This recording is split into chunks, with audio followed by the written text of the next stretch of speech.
మంత్రపుష్పం.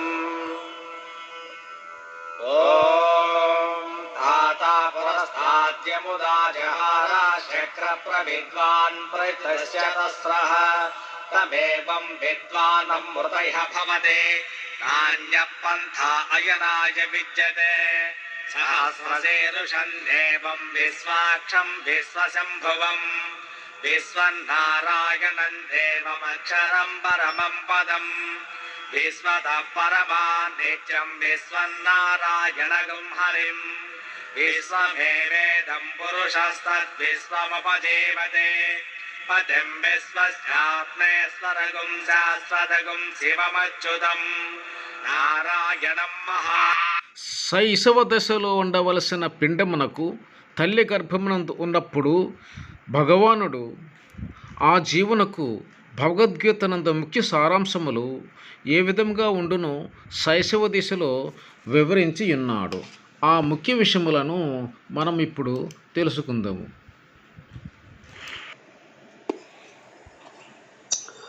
అన్నాద్భవంతి భూతాని వర్జన్యాదన్న సంభవః యజ్ఞాద్భవతి వర్జన్యో యజ్ఞః కర్మ సంభవః. కర్మ బ్రహ్మోద్భవం విద్ధి బ్రహ్మాక్షర సమద్భవం. తస్మా సర్వగతం బ్రహ్మ నిత్యం యజ్ఞో ప్రతిష్ఠితం. నిత్యం యజ్ఞో ప్రతిష్ఠితం.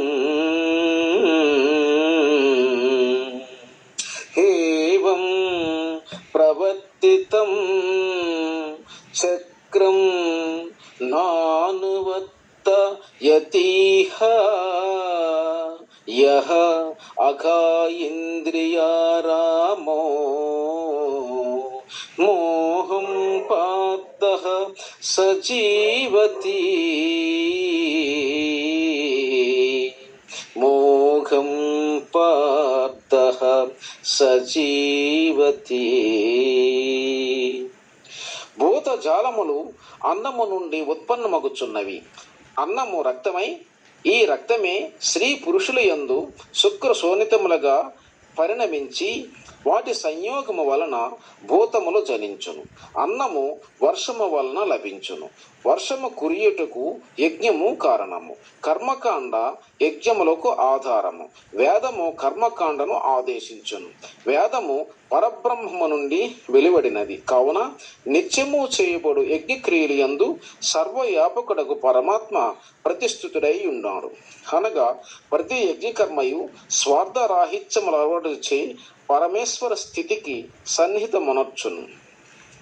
పార్థ, ఈ రీతిని ఈశ్వరునిచే ప్రవర్తింపబడిన జగచ్చక్రమునెవడు అనుసరించడో వాడు ఇంద్రియలోలుడు, పాపజీవి. వాని జీవితమంతయు వృధా.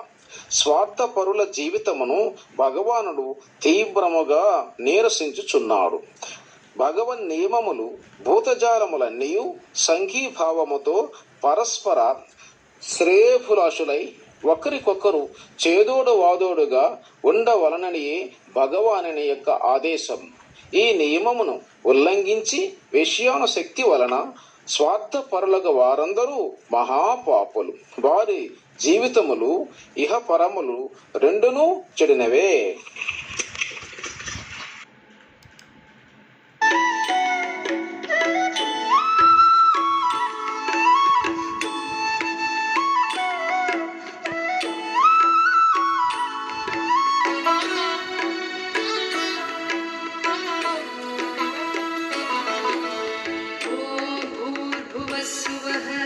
तत्सवितुर्वरेण्यं भर्गो देवस्य धीमहि धियो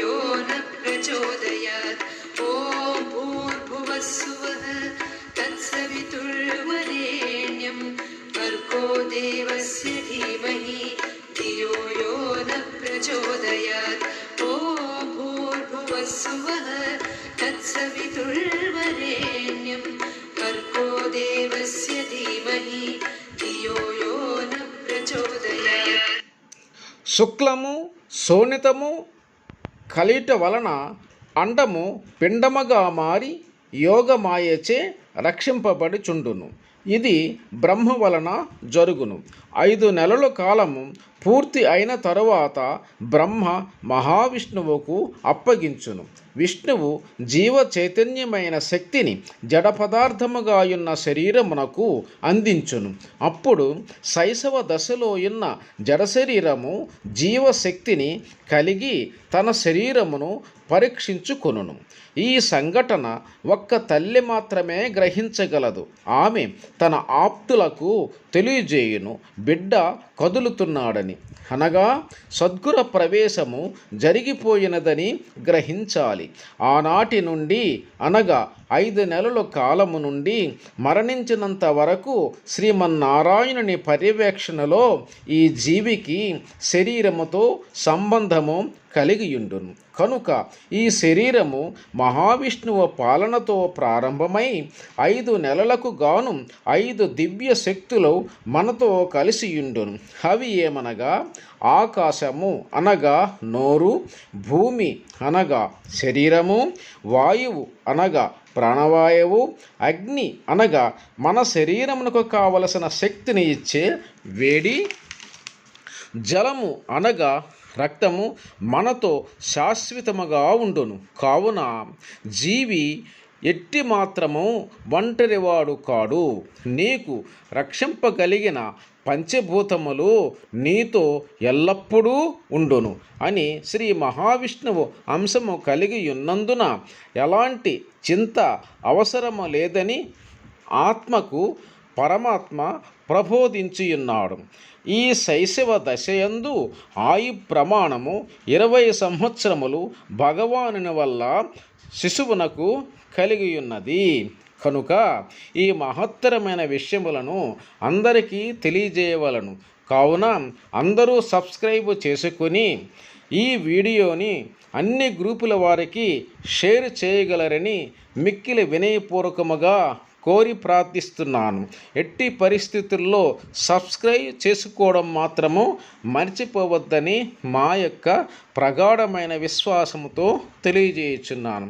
ఈ యొక్క మహాసారాంశము అందరికీ అందవలనని 1,00,000 వరకు చేరవలనని ప్రగాఢ విశ్వాసముతో కోరి ప్రార్థించుచున్నాను. Thank you to all. Share to all.